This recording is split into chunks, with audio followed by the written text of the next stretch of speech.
You're listening to the DCAU Review, hosted by Cal and Liam. Streaming on Apple Podcasts, Google Podcasts, Spotify, and at DCAUreview.com. Now, here's today's episode. Welcome, everybody, to episode 136 of the DCAU Review. I am one of your hosts, Cal, and with me, my good friend, good brother, and the gentleman that runs our Twitter page. That's right. It's Liam. Liam, welcome to episode 136 of the DCAU Review. That's right. And as the dulcet sounds of the Season 1 Static Shock theme have informed our listeners, we are back in the city of Dakota, and we are tackling a pair of Static Shock episodes, both from Season 1.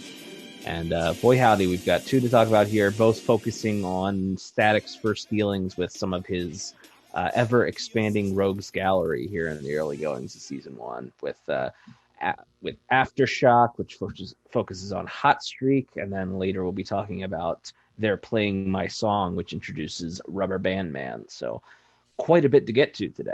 Absolutely. So let's not waste a lot of time here. We'll jump right in. Don't forget, we did mention this last week that we'll be dealing with Static for the next several weeks here for the month of December. So very much looking to do that. We did have an extra week last week. If you didn't get a chance to check out our longer form episode last week, you can go ahead and check that out in the archives at DCAUreview.com.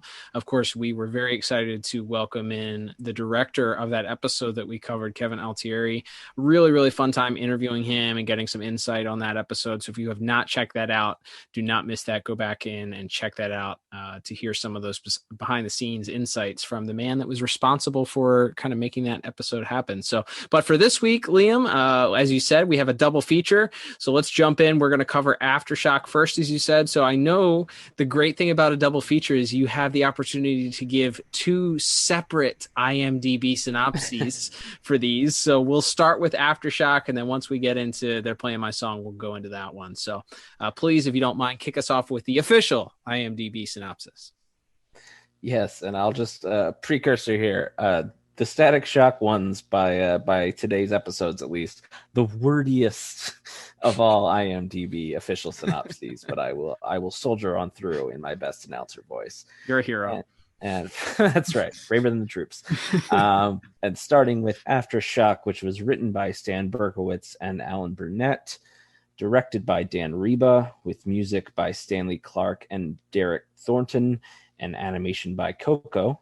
That synopsis reads as such. Static learns that the person responsible for the Big Bang is Edwin Alva, the city's philanthropic businessman. But Static's efforts to gain evidence are hampered by Hot Streak, the bully who used to harass Static. That's a lot. That's a mouthful right there. Yeah, that's not one that you would find in the TV guide listings, that's for sure. Yeah, poor sentence structure too, but we'll, IMDb synopsis writer, see me after class. But we can jump into plot here. As the synopsis suggests, we have a lot going on in this episode. This picks up right after the events of the first episode, which I believe ended with Hot Streak breaking out of the hospital and sort of the realization that there are quite a few bang babies throughout the city now. We see one right at the start of the episode, just some kid in a record store that Virgil and Richie are at, turns into a big purple werewolf, which, to be fair, it looks better than the werewolf in Moon of the Wolf. So, but we'll get more into visuals in a little bit later here. But that sort of interrupted. I think talking about plot in this episode, Cal, is really hard because there's like 5 different plots and none of them really intersect with each other at all. Yeah, this one with a purple werewolf just starts, then just goes away. Is that a character? Do we know? Does he come back later on in the show? Not that. I mean, he may have some cameos later on, but I don't think he gets like his own episode at any point. Okay. Yeah, it's sort of just an excuse to bring in Hot Streak, who comes in and he's eager to show off to Virgil and Virgil's pals that he not only is he still a bully, but he's now a metahuman super bully. So he shows off his newly acquired powers, chasing down Virgil into an alley.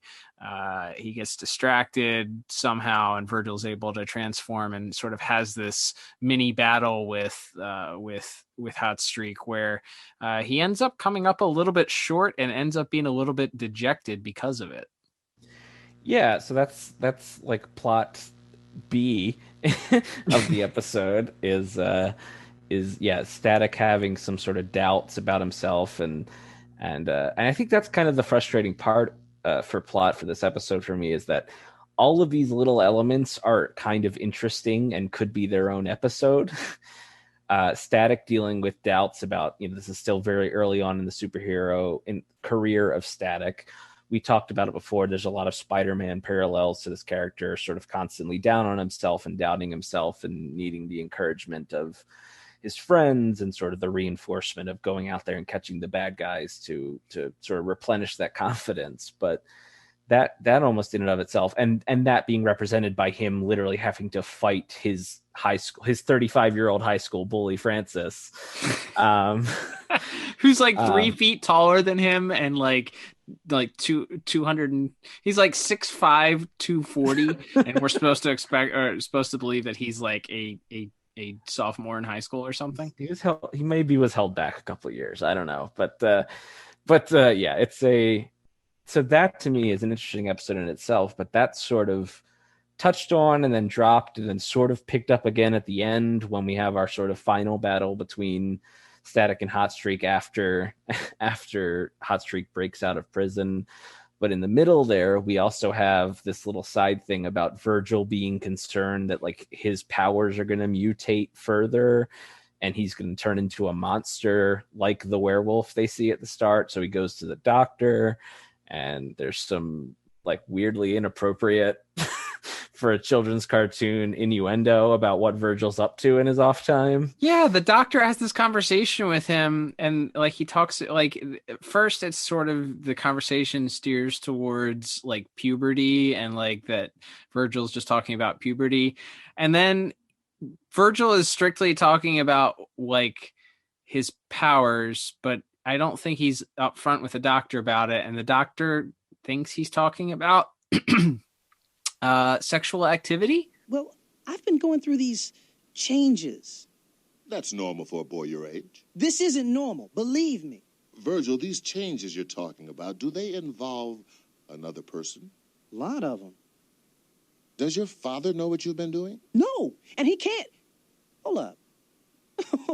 Doc, we're talking about two different things here. That's a relief, except now I'm back to having no idea what you're so worried about. Can't I just have the test, please? Yes, and asks how many people are involved, and Virgil tells him many. Yeah, it's a hilarious misunderstanding here in this show for very young children. But anyway, that's like a little side thing, and that's sort of shown up at the end because Virgil gets a phone call, and his doctor lets him know that he's okay. And then we also, as mentioned in the overly wordy synopsis, we also find out that the Bang Baby, the strange purple gas, which gave all of these metahumans, as we find out, apparently Virgil coined that term for the entire DCAU. Yeah, good for him. I didn't know that. He coined it so much and so quickly that his dad picked it up and was using it in just regular conversation later on, as if it was not coined 3 scenes before this. Yeah. So, and then we have that, and then we find out that this purple gas was made by the company owned by Edwin Alva, who is sort of a recurring villain from the Milestone comics that this series is based on. So we get the introduction of like the Norman Osborn of Static's universe, the Lex Luthor, perhaps a more apt comparison for what we're talking about here. But so we have like all these little threads, and none of, as mentioned, none of them really intersect. And that's kind of what frustrated me and why my plot score is a 4 out of 10. Whoa. Because there's like, to me, there's a really simple way to connect at least a couple of these, which is in the middle of the episode. Static, after overhearing, doing some spying, finds out that the mayor and Edward Alva are kind of in on this cover up together. How'd the meeting go? You're keeping the pressure on, but I'm not pointing my finger at anyone. Not until I have all the facts. I appreciate your caution. This is so cool. Yo, you think you can pick up pay-per-view? This is better. You know who that guy is? Edwin Alva. Edwin Alva. Dude's got big bank. Makes Bill Gates look like he's homeless. What's he doing out here with the mayor? Not a date, that's for sure. My company would welcome an investigation. Really. We'll see about that. And so he goes to the corporation as Static, gets briefly captured and then escapes, and Edwin Alva sees him escape. All you have to do is you have Edwin Alva then break Hot Streak out of jail. Or, pay someone off to let Hot Streak out and tell him, in exchange for your freedom, go kill Static. Right. Because then it's like, and then it all culminates together. But they don't do that. Hot Streak breaks out of jail by pretending to take pills, but then spitting them out. And apparently they didn't put him in any kind of fire-resistant cell because he breaks out of jail off screen. And then he's just back in a park throwing flaming hot dogs at people. and that's sort of where we get the resolution of Static's confidence problem or whatever. But to me, it's like that little nugget. And I understand that's setting up stuff for later in the series. Edwin Alva is a recurring character, especially throughout most of this season. But just like a little nugget to one, you to me, it would deepen the how much influence and power Edwin Alva has if he breaks Hot Streak out or pays somebody off to get Hot Streak out of jail and sicks him on Static. That would make more sense to me. Instead, it's just like, it feels like we had a bunch of little vignettes that don't really go together in this episode. Yeah, I can definitely see that. I gave plot a little bit higher. I didn't dislike it as much as you did. I gave it a 6 out of 10. I would say that I like the idea behind like the storyline. I see what you're saying. I wish they had kind of just picked one direction to go with. And I think that the idea behind Static sort of, losing his confidence, while that is a familiar trope, like we said, is, it's a familiar one that you probably run into a lot with Spider-Man.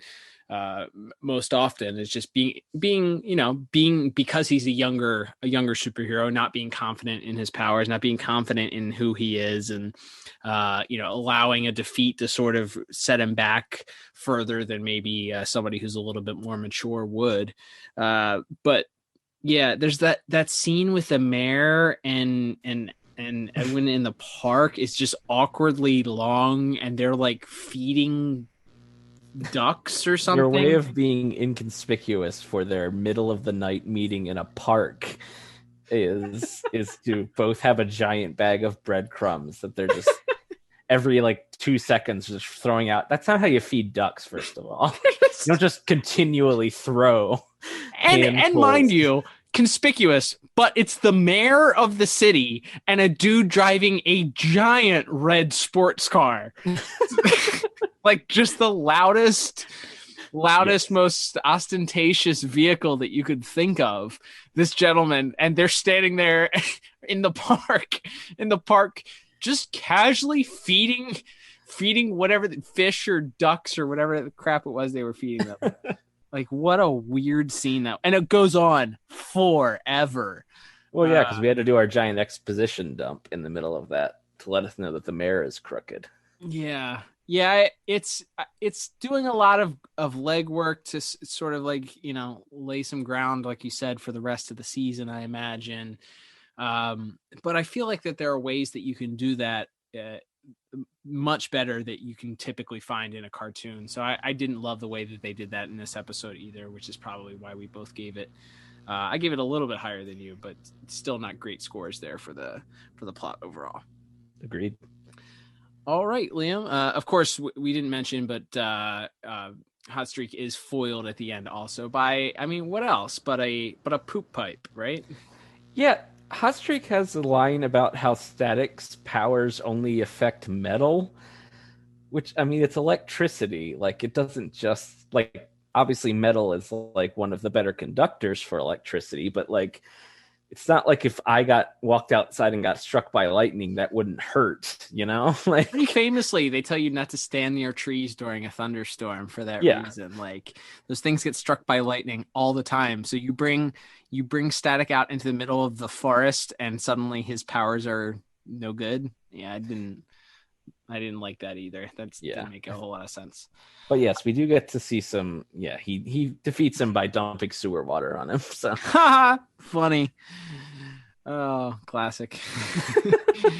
All right, let's move on to our next category, shall we? That's going to be animation and visuals, Liam.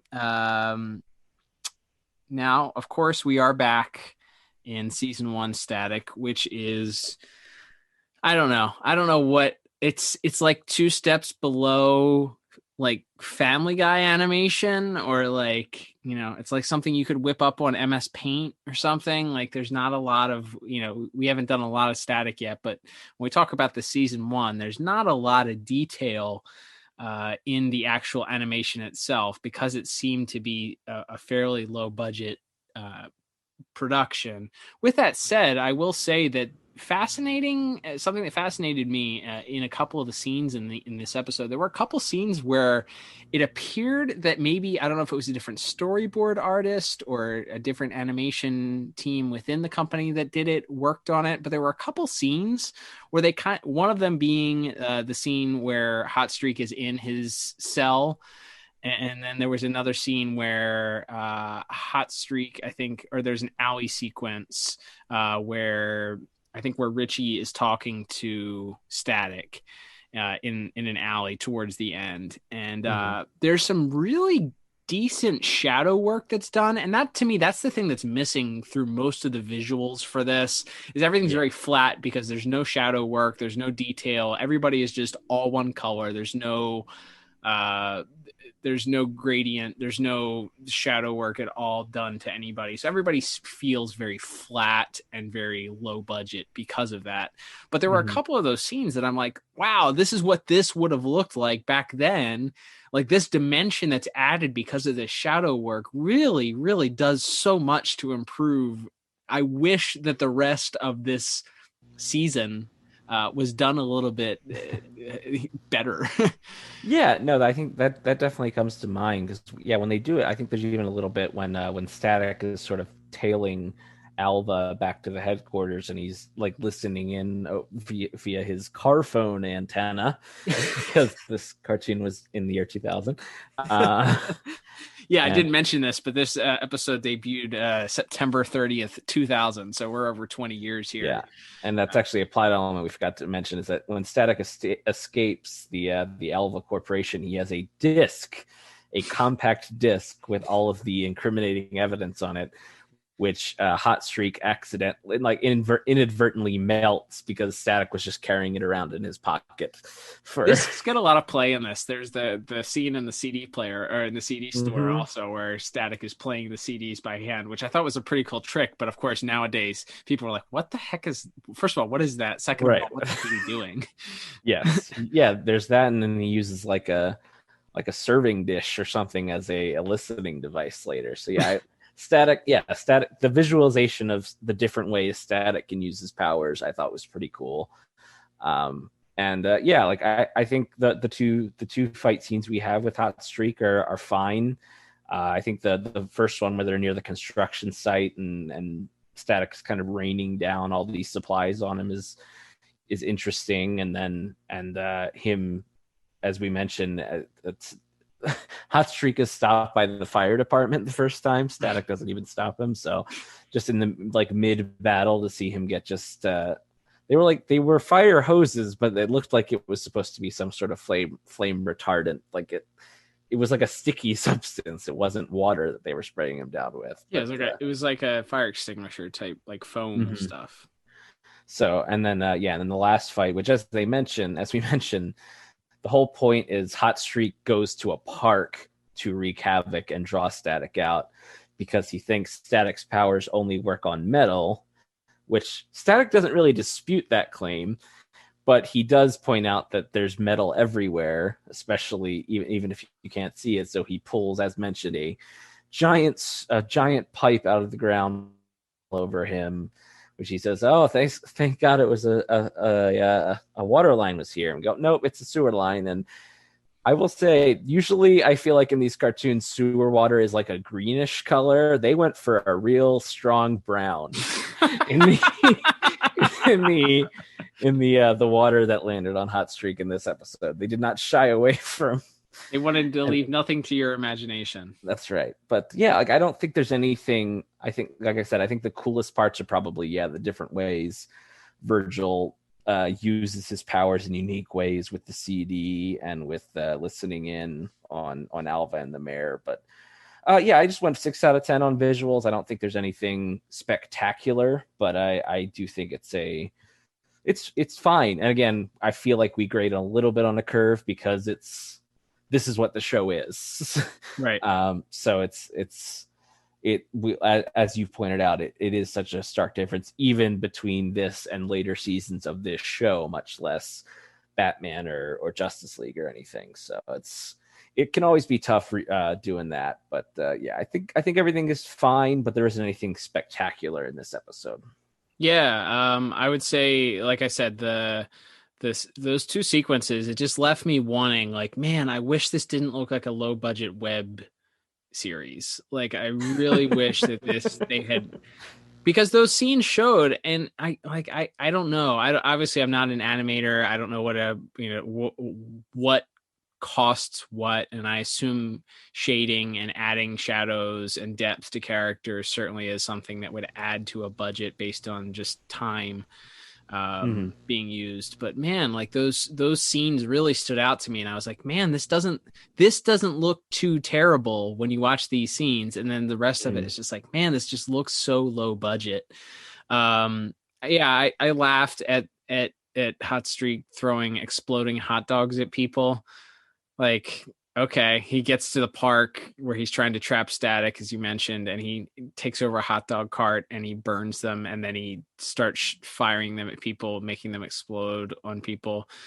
That was really the only other, I think the only other note that I had there visually. So I went with the same exact score, 6 out of 10.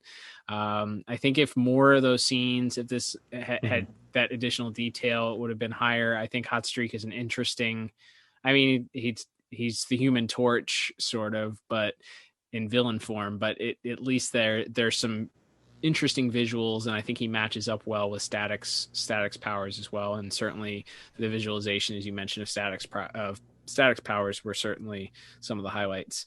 Thumbs down for that duck feeding scene, though. Fair enough. All right, Liam, let's move on to our next category, which is going to be music.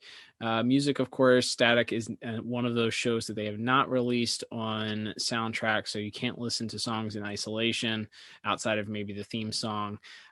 With that said, that doesn't always, if you've listened to any of our episodes prior, that isn't always a bad thing, in my opinion, just because some of the music for this show is interesting. We'll maybe get into that in our second episode, but this episode I really enjoyed the music, and I thought one of the things that I enjoyed about it, no lyrics. I wasn't distracted by the scene, by the music that's supposed to be background atmosphere setting music having words set to it. So, well, I don't necessarily know we need to break out the disagreement alarm, but I had much fewer notes on music because there weren't lyrics. And that to me is the trademark of this show when it comes to music. Yeah, like I think it's very like, drum machine, like kind of fast paced music in your action scenes, and sort of I feel like it's a lot of refrains and kind of just like single notes going when in some of the quieter scenes there's a lot of just dialogue. Nothing wrong with it, but I didn't have a lot of notes on music this week beyond just, hey, there's no lyrics. That's bad. I like it when there is lyrics. Yes, I enjoyed it. They do pretty much bring in the Static theme pretty regularly during the battle scene, so I appreciated that. That's always something, a hallmark of these earlier DCAU shows, even though this technically wasn't yet officially canon in the DCAU yet, sort of retroactively, as we've talked about. But for this episode, at least, it punctuates that superhero theme. Punctuates, that there's going to be some bad guy butt getting kicked as soon as you hear the music kick in. So that accompanied, of course, the visualization. They use the same sequence of him sort of rotating it reminds me actually a lot of the Iron Man sequence from the Marvel Iron Man cartoon from the mid 90s also, that where he used to transform, like spins around, the camera sort of pans around on 360 and as he's sort of transforming into Static, but the music really kicks in there and does a great job of sort of accentuating that scene. So I went with a very strong for music this week, showing how much I appreciate the fact that there weren't lyrics. I went with a 8 out of 10 for music this week. Wow. I don't think we need the screaming alarm. I went 6 out of 10. Like I said, I didn't think there's anything wrong with the music. I thought it punctuation scenes, and I do enjoy all of the various Static themes, and this one's no exception. So I do agree that they do a good job of amping up the tension and getting you excited for Static when it's time for him to make his big comeback on Hot Streak at the end there. So yeah, it's good stuff. Awesome. Liam, let's take us to our final category for our first feature today, and that is going to be voice acting. Let's talk about some of the players that we have, revisit some of those that are in the normal cast for Static, and who else is guesting this week. Yeah, we have a pretty solid cast here. We have the debuting Kerrigan Mayan as Edwin Alva, who folks might know he was on a lot of different versions of Power Rangers. I don't know Power Rangers lore. I don't know if there's crossover between the various series, but he played the same character on multiple of them. So some folks listening may know him from that. If someone wants to at me at DCAU Review and explain that to me, you go right ahead. But yeah, that was his biggest credit that I saw. We have Danny Cooksey, who we've talked about a few times as Hot Streak. He's a good cartoon bully. His voice, I don't know if his voice matches his, as you mentioned, 240-pound, 31-year-old man body, but he's a good bully and a good foil for Static / Virgil. I think he's pretty good. We have Danica McKellar, who as Frida, who I will only mention because she also voices Miss Martian in Young Justice. Okay. So that's worth throwing out there. And then of course we have Michelle Morgan as Sharon, his sister, briefly. We have Meshach Taylor as Dr. Harris. We have Kevin Michael Richardson as Virgil's dad. And I almost forgot to mention one of those. Well, you know who that is as soon as you hear it. We have CCH Pounder as the mayor of Dakota, the crooked mayor of North Dakota, not North Dakota, just Dakota. Yeah, like she's fine in that role, but it is distracting because it's just her normal voice, which is basically the voice she does as Amanda Waller as well. So it's like, I guess Amanda Waller maybe she had a sister or like a cousin, or just a voice twin. But yeah, it was interesting to hear her, as well as Maria Canales also plays the reporter in a lot of these early episodes. So couple of familiar voices, and then of course we have Jason Marsden as Richie and the great Phil Lamar as Static. Definitely, as I think will be a theme in a lot of these early Static episodes, I think Phil Lamar is really good, and I think everyone else around him is all right.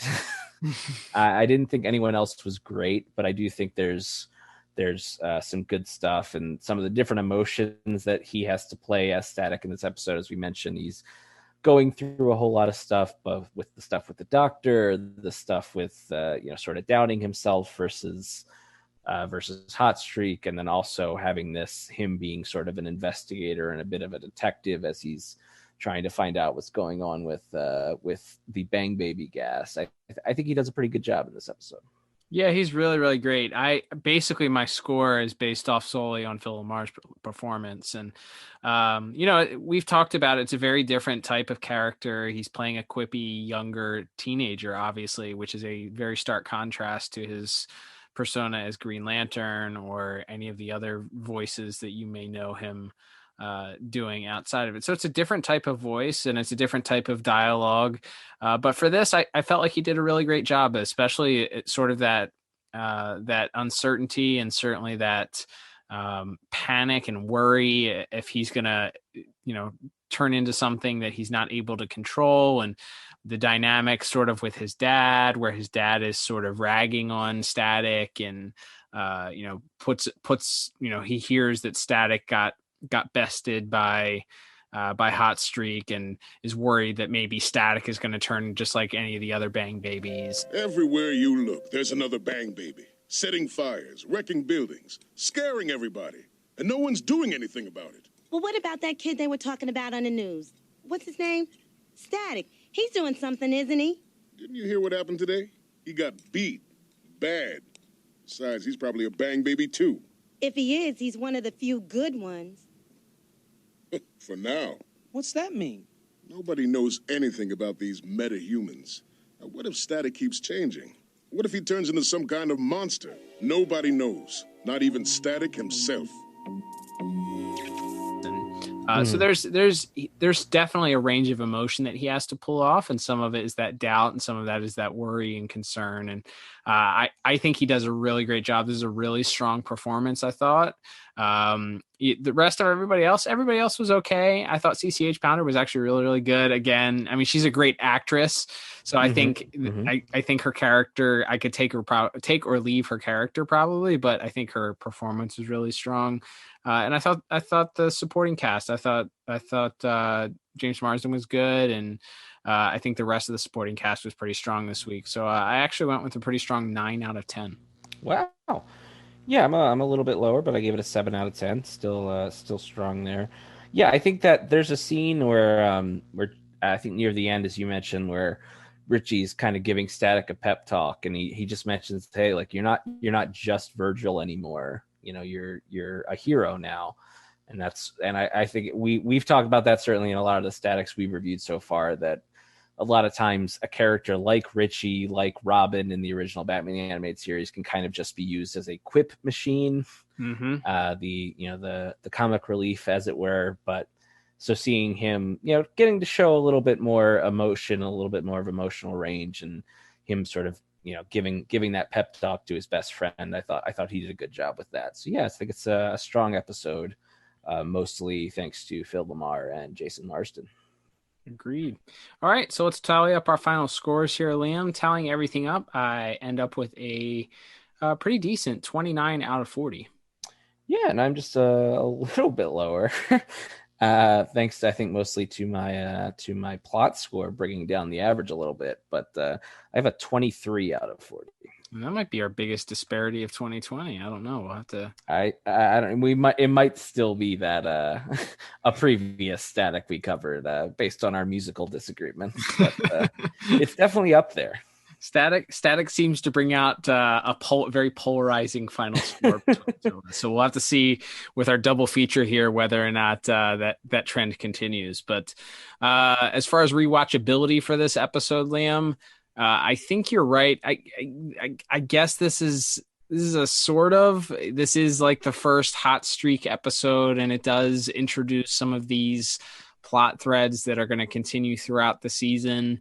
So I guess in that sense, it's a must watch, but it feels almost like it's like you could probably figure it out if you didn't, though. Yeah, I mean, and we have, because we haven't reviewed all of these in order, and we know who Hot Streak is, and right. We know, and I don't think, based on how much he is in this episode, I don't think it would take you that long to figure out who Edwin Alba is. And I don't think like the Crooked Mayor or whoever, some of our other characters really come that much into play later on. So the Purple Wolf, Yes, the Purple Wolf, who may or may not return. We'll find out someday. But I don't think it's must watch. It does seem important. It's funny because I think when we reviewed the first episode, that one almost ends as a direct cliffhanger with Francis Hotstreak leaving the hospital. Right. And so you would think this episode would almost pick up right after that. But when they bump into Hotstreak outside of the record store, it's not implied that he's been on like a rampage and Virgil's been tracking him or anything. Like he just kind of shows up again. They don't even know that he has powers, right? Right. No, after the last time we saw him, he had blown up at least a floor of a hospital or something as he was escaping. So yeah, it didn't really feel like a directive enough continuation of the first episode where you have to watch it in tandem with that first episode. So yeah, I think this is, half of a thumb up if you're talking about just static episodes, but as far as like importance to the overall series or to the DCAU at large, I'd say this one is pretty skippable. I hear that and agree. All right. Well, Liam, let's move on to the second part of our double feature. As we noted at the start of the show, we are covering our second episode, which is titled They're Playing My Song. Now, I saw two different records here of the original air date of this. I saw one that said it was originally aired on November 4th, 2000. I saw another one that said November 11th, 2000. So I'll just go with the November 11th, 2000 as the original air date for that one, because I saw that in multiple places. But so this one originally aired Kids WB November 11th, 2000. I'm sure you are very excited to give us the second wordy IMDb synopsis of the day to describe this episode. Yeah, just so many syllables here. But yeah, this is for They're Playing My Song, which was written by Dwayne McDuffie, directed again by Dan Reba, with music by Derek Thompson and animation by Coco. And that synopsis reads as such. Rubber Band Man, an angry young teenager with the power to stretch his body into any shape, seeks vengeance against the corrupt record producer who cheated him out of profits for a hit song. I'm out of breath. All right. And I guess we can jump into plot for this one as give well. our scores, because that's pretty much the plot of the episode. Yes, Static's also in the episode, but yes. No, I really enjoyed this episode, actually. As far as Static episodes that don't have Batman in them. I really enjoyed this episode. It rang true, I think, more to almost like an updated version of a Batman the Animated Series plot based on what we're about to discuss as far as how the plot goes. Yeah, so this is not this isn't Rubber Band Man is a bang baby the same way that some of Static's other villains are.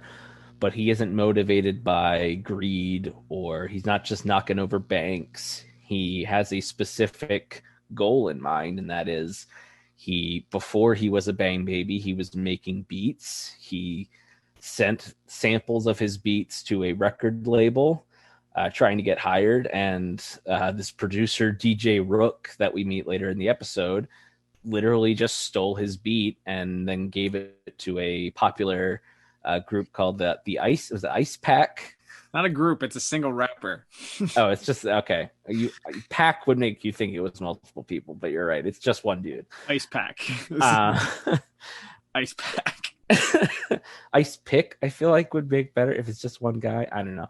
Anyway, but yeah, so he's been cheated and robbed, and now this Ice Pack song is a huge hit, and Rubber Band Man wants revenge. So yeah, to your point, he is not your typical Saturday morning cartoon villain. He's motivated by something very specific, which is that he was a nobody who got robbed by a somebody and is looking to sort of right that wrong. And unfortunately, he's chosen to do it in a very violent and public way, which obviously draws the attention of Static. But slow your roll there, Superball. I got no beef with you. Static, right? That's me. And you are? About to get very angry unless you get out of my way.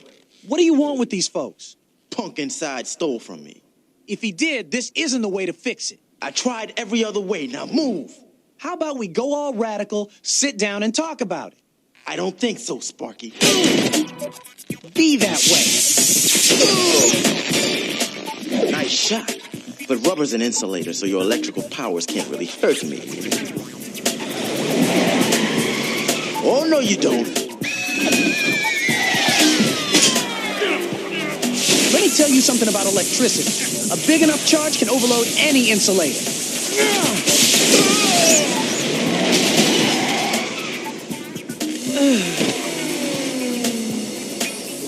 And that one wasn't big enough.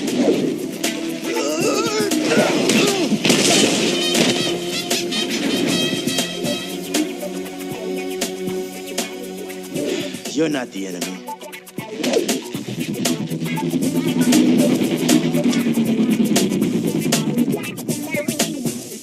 But yeah, it's definitely, there's definitely more to this than your average Saturday morning cartoon villain.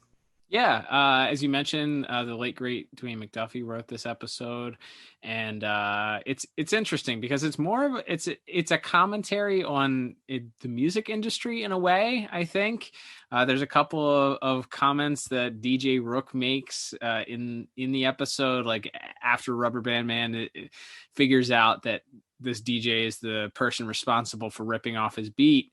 He goes to confront him at his mansion, and he comes face to face with him, and DJ Rook basically says, yeah, I ripped you off. And he's like, I'm in the music business. That's how we do things.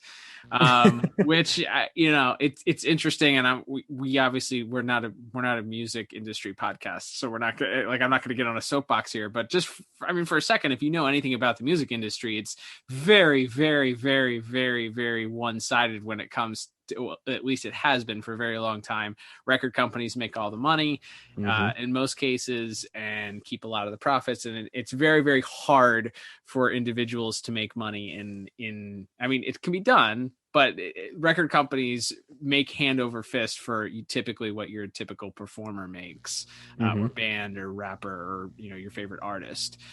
So for at least in the past, before the web blew up and you're kind of have things a little bit more readily available. With that said, I think it's very interesting that Dwayne McDuffie decided to kind of write a story that was sort of a commentary on that, and that, something that, he's coming from a perspective that maybe your typical person or your normal WB executive wouldn't think of as far as like storylines were considered. A rap artist getting their beat ripped off. I really appreciate it though, because as he goes through Rubber Band Man, you begin to empathize with him, and you begin to sympathize with him, and see this guy. He's not really out for anything other than what he truly is owed, which is he created something that is really, really good, that is really popular. He's just trying to get to the bottom of who ripped him off, and he just wants to get paid for it, because he's clearly living in the maybe not so nice part of town. And as we see, we go to the Dakota Hills where, DJ Rook lives, and Static has some commentary about how they live there and how things are, even the playgrounds are so nice that it looks like they should charge admission. So there's certainly some classism there also, like some commentary on that. Sure. And so you begin to sort of empathize and sympathize with this Rubber Band Man. Obviously, as you said, in typical sort of,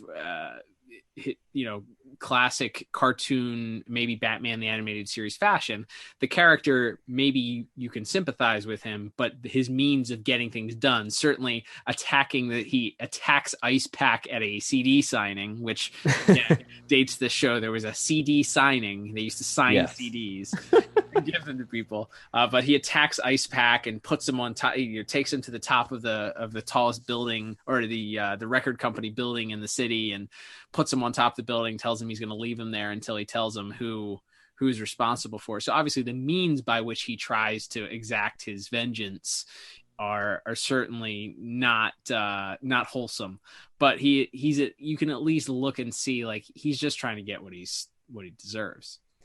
Yeah, I do think that's a really interesting episode. And throughout the episode, especially near the end, once Static has kind of put it together, he's almost kind of on Rubber Band Man's side there for a minute. Like he knows he's been ripped off, and then DJ Rook locks Rubber Band Man in a safe and basically with no air in it and tries to suffocate him to death. And Static shows up and breaks him out of the cell and is sort of trying to reason with them and telling them that, hey, like, you have proof, you have the CD, like we can do something about this. You don't have to go down this path. But by the end, Rubber Band Man is a little too far gone and wants to take, physical, permanent revenge against DJ Rook. And so, of course, Static has to stop him at that point. But yeah, I do think that's definitely a really strong story because, everyone always says that the best villains are the ones that I think you can that have a point, that have something you can empathize with or something you can understand, emotions you can understand.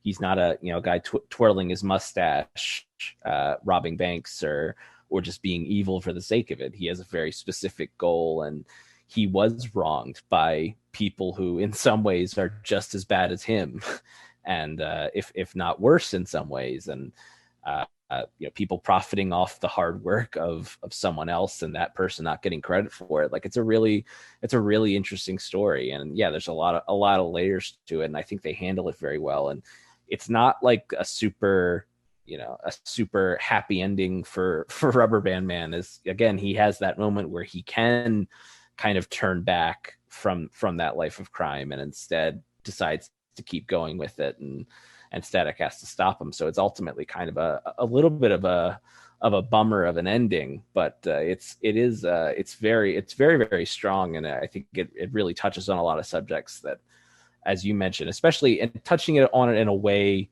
we've seen stories about people, as you mentioned, from Batman, from Superman, of, the little guy being stepped on and deciding he doesn't want to be stepped on anymore, but to come at it from a specific way, in a way that maybe affects Black people or African-American people more so, which we've talked about from the first episode of Static that we covered, how important that was to Dwayne McDuffie and Dennis Cowan and the other creators at Milestone, of showing these problems and showing the Black experience, the minority experience, through the lens of superhero stories. And I think this is a great example of that.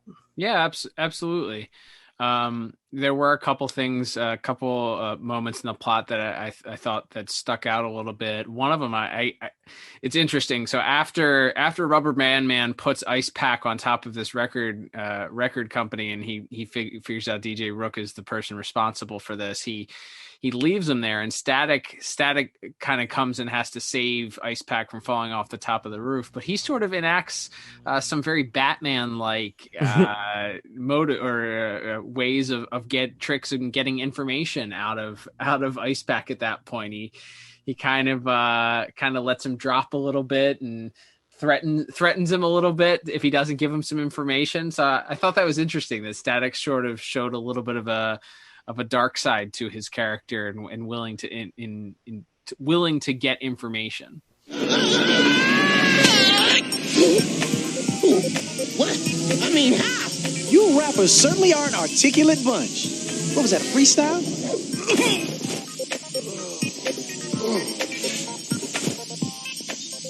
I'm outie. Oh, yeah. Thanks. Hold up, Ice Punk. I want to know why Rubber Band Man's so mad at you. Can't say.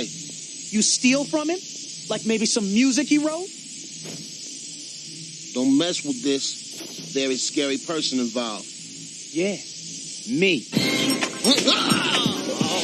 Not again, man. Is that your final answer? Hi, dog. It's my producer. That's who ripped him off. Oh, do go on. Yeah, I mean, it's almost played a little bit for comedy in the scene when we have the rapper going, "Oh, not again." But yeah, in the moment there, it's Static trying to be like, "Okay, I see you now. Tell me where he went so I can stop him." And Ice Pack still trying to play tough. And there's a lot of talk about street cred in towards the end of this episode, about the importance of that and how they can't let him see him be punked out or be known as a snitch. And yeah, so Static having to get a little tough and go right back and play a little bit of the bad cop a little bit was cool to see. And it's funny, I'll just mention this now, but in the original airing of this episode, there's actually a specific allusion to Clark Kent as Superman, because at the time that this show was first produced, it wasn't necessarily going to be a part of the DCAU, as I believe we talked about when we reviewed the Static's first meeting with Batman, which you can hear in the archives at DCAUreview.com. But and I believe that was edited out once season 2 started, and then edited out of any future airings or DVD releases eventually. But yeah, it is funny that he's sort of taking notes from who at this point in the series were technically fictional characters still, even within this world. But of course, later on we find out that no, they're all very much real, and Static's very much a part of it. But yeah, it is interesting to see. That's kind of the character development we see for Static beyond this kind of comedic subplot of his dad making him get a job. That's kind of the only other the notes of it is and which he immediately gets fired from because he goes to take out the trash and then never comes back. Yeah. Well, speaking of Superman, there is another illusion that they did leave in here, and that is, of course, where Richie shows off the gas station that will eventually become Static's home headquarters, this abandoned gas station. And Static says Static is a little bit less than impressed by the appearance, I would say. Asks if Richie is going to call it the abandoned gas station of solitude. So I thought that was a pretty good one. I think the only other question that I had as far as plot was concerned was at the very end, the way that he being Static, foils Rubber Band Man is he glues him to this piece of playground equipment. Where did he get the glue from? Did he just bring that with him? Does he just keep it? Does he keep it? Does he sniff? Right. Was Virgil have a bad habit we don't know about? I guess maybe you could explain it away that they, in theory, were on some sort of school property, and he went into the school and found the glue in a split second. But that would that would be trying to convince me that he has super speed also, which I'm not aware that he has. So yeah, I don't know where the glue came from, but he just produces glue, manages to glue Rubber Band Man down to this equipment and spins him around until he's wrapped around this piece of equipment completely. So, and then DJ Rook is hauled off talking about how his street cred is going to be boosted after all of this, and Static assures him that nope, in fact, people are going to find out that you stole a lot of other people's stuff, so they're gonna not be as impressed with you. And then maybe the saddest part of the episode, Richie goes out of his way to buy Static the CD for Ice Pack, have it signed, and gives it to him as a gift, and Static literally throws it in the garbage can immediately. Yeah, it wasn't even like, hey, thanks for the gesture, buddy, best friend. Maybe I'll listen to it someday or something. Nope, just immediately takes it out of Richie's hands and throws it right in the garbage can. It was, Virgil, between this and him negging the abandoned gas station of solitude, this is a real Virgil's really a bully in this episode to Richie. Richie puts up with a lot of plus Richie has to cover for him with his boss when he runs out after taking the trash. Virgil gets fired through Richie. So we can imagine off screen that Virgil's boss was really reading Richie the riot act, and he just had to stand there. So a lot of punishment to poor Richie in his brief appearances in this episode.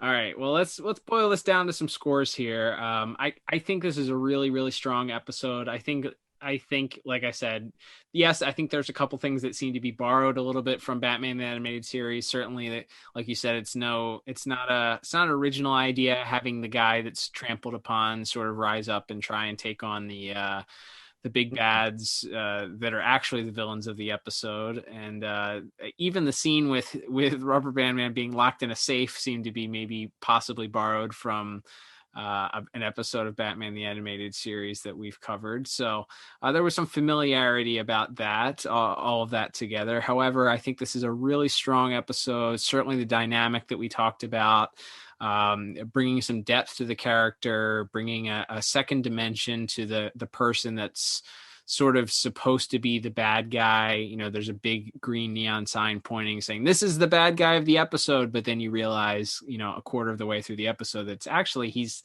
not really the bad guy. He's been wronged and he's just sort of, you know, disoriented here. So I think that always adds a lot. I think the story was told very well. I think, as we mentioned, some of these plot points that certainly apply and certainly trying to appeal to you know, the African American audience and telling minority stories as opposed to the same stories that may have been told, you know, through the eyes of white writers before. I think that's really, really strong. So with that said, I ended up giving this a very strong 8 out of 10 for plot. What about you?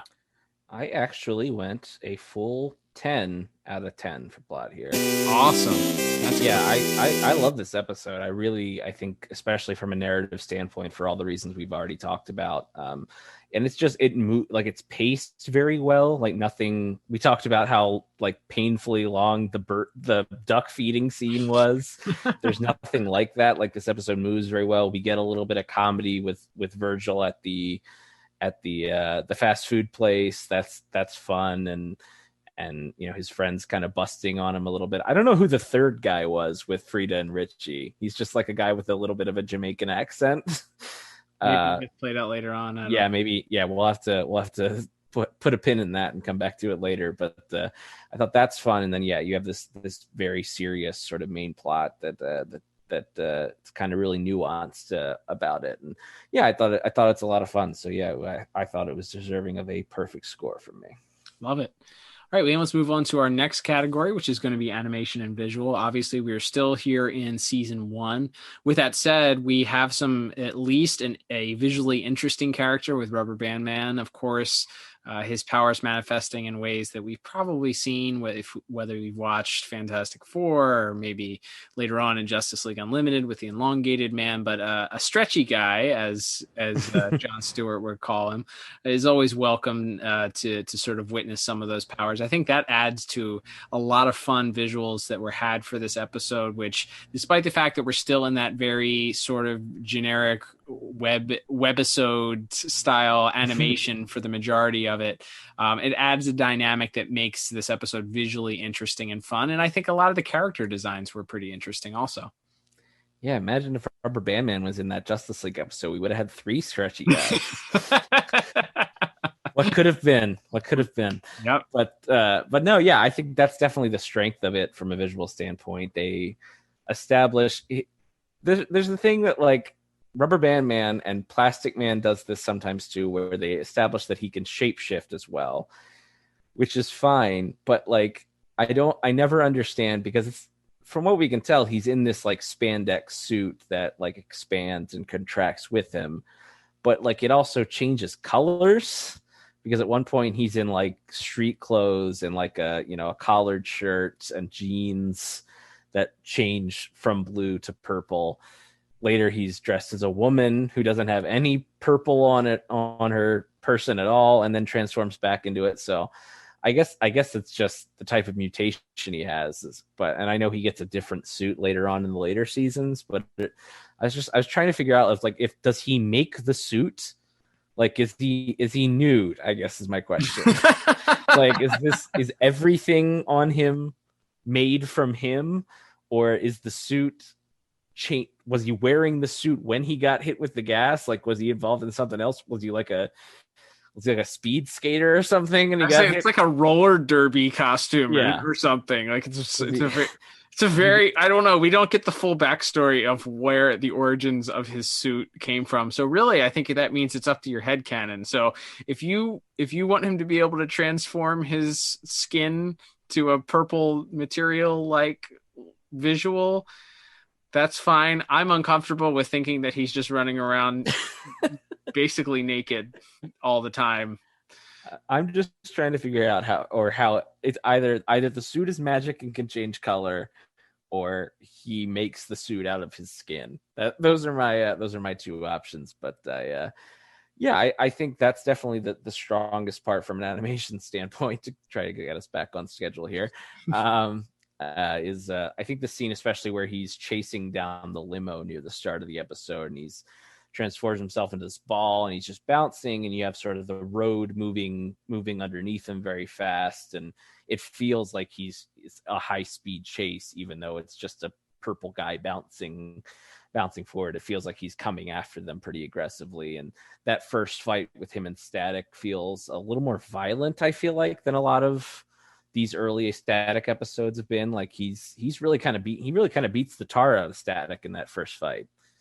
Yeah, he does some shape shifting with his hands. He's got hammers. He makes his fists bigger. I think we could go on and on talking about his visuals altogether. The rest of the episode, like I said, I think the only other thing that I particularly enjoyed, I loved the character design for DJ Rook. I thought that Ice Pack, I guess they're sort of like amalgamations of I couldn't put like a finger on one particular person that Ice Pack was. I mean, the easy layup would be Tupac, or Tupac. I don't know. I didn't see it. He looked a little too buff, so maybe it was a conglomeration of a bunch of different guys. DJ Rook being on the heavier set side, your brain immediately goes to maybe Biggie Smalls or something like that.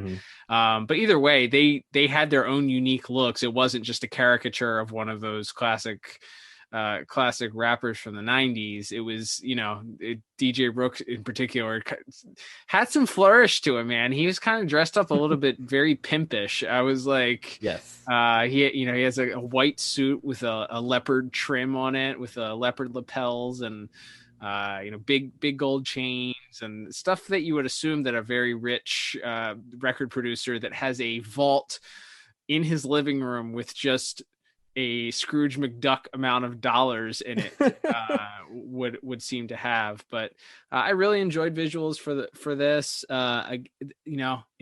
This always takes out a little bit when it's it has this sort of look to things. With that said, I think overall visuals very fun. Certainly Rubber Band Man's visuals were the strongest and most interesting. I went with another 8 out of 10. Yeah, I think I also went with a very strong 8 out of 10. I think it's a really fun episode, mostly because of Rubber Band Man, but even some of the way Static uses his powers, the way he melts the safe, he creates like a dummy of himself made out of cash to fool Rubber Band Man at one point. The way he ties up DJ Rook in the monkey bars or whatever they were, the jungle gym, and then gets Rubber Band Man tied up in the what do you call that wheel? Is there a name for that? We were homeschooled. I don't know if we've ever mentioned that. So like playgrounds, if there was a name for that, I don't know what it is. The spinny wheel thing, It's the thing that you push that people would like fall and get stuck under. It's like a child killer, I think is what they call it. Yeah. Or like one person lays in the middle of it, and then you spin them until they vomit. Right, exactly. Whatever that's called, getting Rubber Band Man tied up in that as the way to defeat him, I thought was pretty clever, as opposed to a guy he can't just zap him, because as we mentioned at the start of the episode, he's pretty resistant to Static's powers. So it's I thought they did some pretty cool stuff with Static, as well as all the cool transformations that we see Rubber Band Man go through. Love it. All right, Liam, let's move on to our next category, which is going to be music. Unlike the first episode that I praised the music for, I was not as much of a fan, despite laughing at the Ice Pack theme song.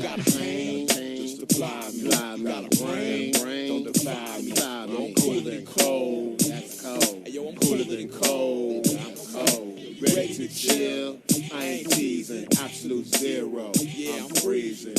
Ice Pack, yo. So Ice Pack always knew he had mad skills or whatnot. Which replays several times in this episode, and has some sort of refrain about taking things down to 0 degrees, or Basic Zero or something like that. I don't know. Like it's just repeated several times. In a couple scenes, it's played like the song is playing over somebody's boombox. So I was like, okay, that's fine. But at least one scene, it is played as background music that is supposed to be like intro music. And I was just like, nope, not having this. Yeah. Yeah, other than that, I don't have a ton of notes other than the Ice Pack theme. I think there's again some good sort of fight music towards the beginning, and chase music when Rubber Band Man's chasing down the limo. I do like the music during that final bit in the mansion, and then when it spills out into the playground. It's still that sort of fast paced drum machine music, but it starts bringing in more orchestral music sort of over top of that, and I think that creates kind of an interesting environment.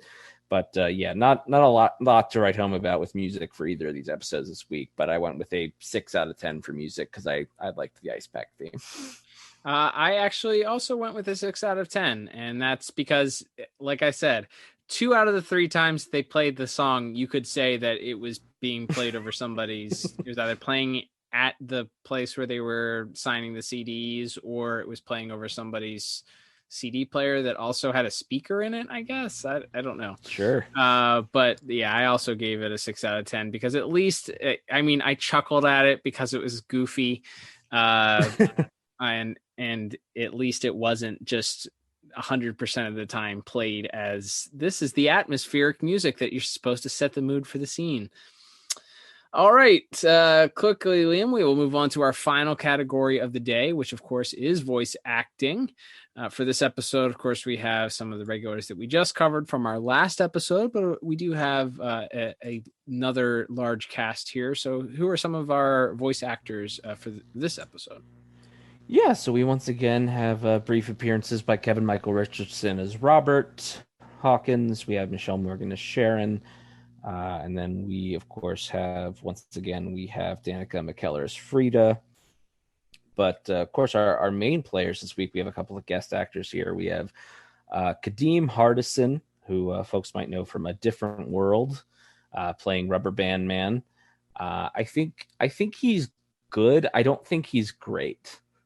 I think he's a little monotone, and I think especially towards the end when he's supposed to be like really upset and arguing with Static, I feel like you could have used a little more oomph in it, but we'll have to, it remains to be seen. He's got quite a few more episodes that we'll get to cover somewhere down the line, so whether or not he grows into the role a little bit more. But like I said, not bad, but not great either.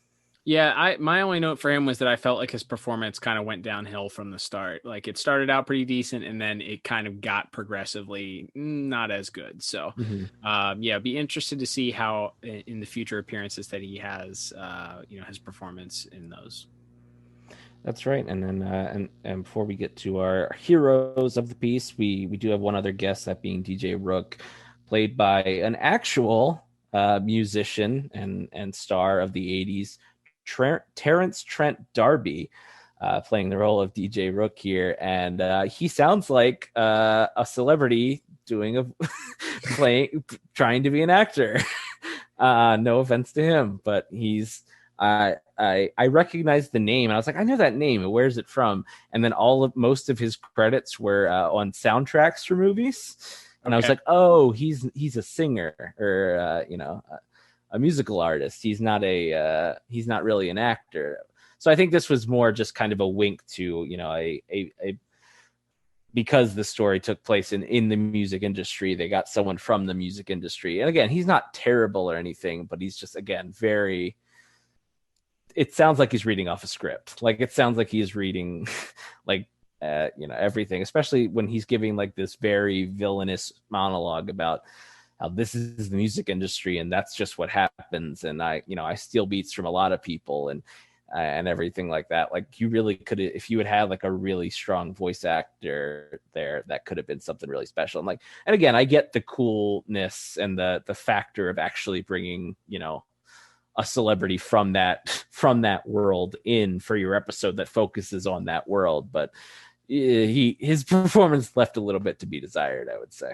My argument would be, though, it's not as if like how many people know that name? If most of his credits are for soundtrack, like for soundtracks, like well, most of his IMDb credits, I should say. Oh, okay. He has many studio albums as well. Gotcha. Okay. Well, I mean, okay, but my question to you is: do you feel like he did a better or worse job than Shaquille O'Neal? Ooh, I will say a little bit worse because Shaquille O'Neal sounded like Shaquille O'Neal talked. in Static Shack, Shaq is not a great voice actor, but he did in fact talk the way Shaquille O'Neal talks normally. So he was believable as himself. That's fair. If Terrence Trent D'Arby had played himself in this episode, I wouldn't be maybe so harsh on it. But because he plays like the true like kingpin bad guy of this episode, you kind of needed, I think, a little bit of a stronger performance from him. And again, not the worst we've ever heard, but certainly not great. I'm in the music business. It's the way we do things. But you're too tough to cheat. I'll see that you get your credit on the next pressing. And as for your money,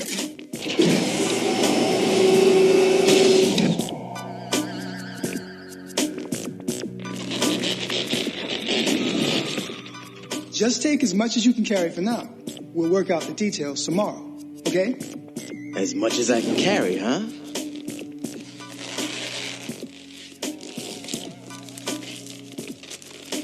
You just made a bad deal. One of us did.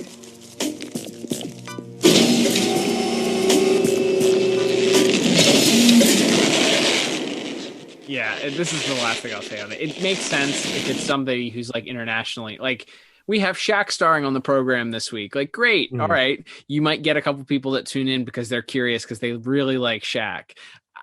I don't think there are people that are tuning in and are like, yeah, we want to hear this guy on our program. He's so like, oh yeah, that voice is so recognizable as he's a singer. Like if he's a singer and he's not even less chance that people are going to recognize the voice and tune in and be like, yeah, oh yeah, I know who that is. So you had the chance, like maybe it was a wink and a nod, like, oh yeah, this is we're going to get somebody from the music industry to come in and do this voiceover. But if they weren't great, which I wouldn't say that he is, he's okay, but he's not great. So maybe reconsider that. That could have been reconsidered. But moving on. Yes. And then, of course, once again, we have Jason Marsden as Richie, who, as we mentioned, takes a lot of abuse in this episode. And of course, once again, Phil Lamar as Static / Virgil. Like I mentioned, I really enjoy the scene at the gas station where Static's just constantly belittling Richie. I think that the play between them, the play between Phil Lamar and Michelle Morgan when they're arguing, we find out Static's middle name. I don't know if Ovid. I don't think that had been mentioned on the show. I don't know if it ever gets mentioned again either. But we find out Virgil's middle name, and he gets very upset that it was spoken in the house. And yeah, I think Phil Lamar's really good in this episode. Again, a lot of his stuff is like this side comedic stuff, because a lot of the episode does focus on Rubber Band Man, with Virgil kind of being a step behind, trying to piece it all together. So, but yeah, I think another strong episode. Certainly not one that focuses on him as much as the first episode we talked about did, though. Yeah, I agree. That's why I ended up giving voice acting a 7 out of 10. It's not awful. He doesn't have a lot to carry. I think, like I said, if the performance, for Rubber Band Man had maybe not declined as much as I felt it did, then I would have given it a little bit higher score. But 7 out of 10 is still pretty strong. Yeah, I gave it the exact same score, another 7 out of 10 there. Awesome. All right, Liam, let's total up our scores for this episode. Totaling everything up at the very end here, I have the exact same score that I gave the first episode, which is a 29 out of 40. Nice. And I'm just a little bit higher this time. I am at a 31 out of 40. Not as much a disparity, that's for sure. Quickly here, we'll discuss rewatchability for this one. I think this is because of the depth this episode has. If you're looking, and and again, we look at these episodes outside of, a lot of people know about Batman the Animated Series, to a little bit lesser extent Superman, and then the further away you get from it, you get to some of these ancillary to Static and Zeta. You really, a lot of it, especially early on here, these are not particularly they're not must watches because they don't really influence the rest of the DCAU. They're outside but inside. So with considering that within the scope of, if you're recommending somebody Static episodes to watch, I would recommend this one, especially because it's first season. Even though the animation may be not up to par just yet, I think storytelling wise, it's interesting enough where I would say, okay, if you're going through season 1, okay, watch the pilot, and then you can skip at this point to Sons of the Fathers, or skip to They're Playing My Song, because those stories have some depth to them in a little bit, and at least have some good storytelling that takes place. Absolutely. And of course, as we mentioned, Rubber Band Man comes back quite a few more times, ends up kind of becoming another important character in Virgil's circle towards the later seasons. So yeah, I think for everything we've talked about, for how deep of a story it is, combined with that it's introducing a pretty important recurring character, yeah, I definitely think this one is a thumbs up for rewatchability. Awesome. All right, Liam. Well, that will wrap us up for this week's episode. Thank you, everybody, for tuning in. Don't forget, you can follow us on social media at DCAU Review, at DCAU Review on Instagram and Twitter. Don't forget, also, if you would like to support the podcast, you can check out our podcast shop. Go to DCAUreview.com, click on the shop link at the top. That will take you to our shop site. Pick up a shirt, a hat, something. We don't do advertisements on our podcasts. So if you're looking to support us, that is one way that you can do that.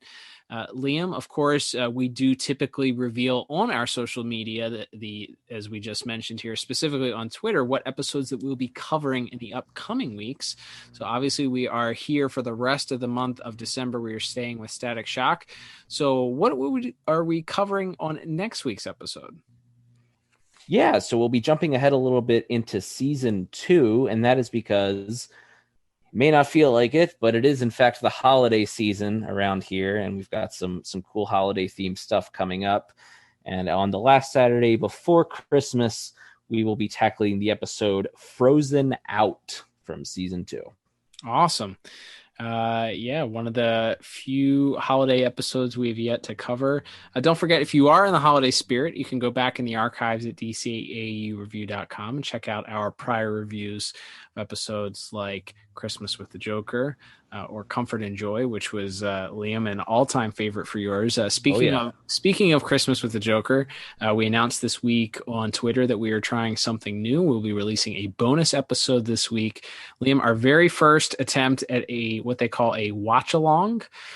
So what we'll be doing is recording an episode. Instead of the standard sort of review that we've been doing, we'll be doing sort of a running commentary, Mystery Science 3000 style episode, where we sort of watch it and give you the opportunity to fire up your DC Universe app at home, or fire up your Blu-rays or DVDs or whatever you have, and watch along with us as we watch the Christmas classic once again, Christmas with the Joker. Excited to do that with you.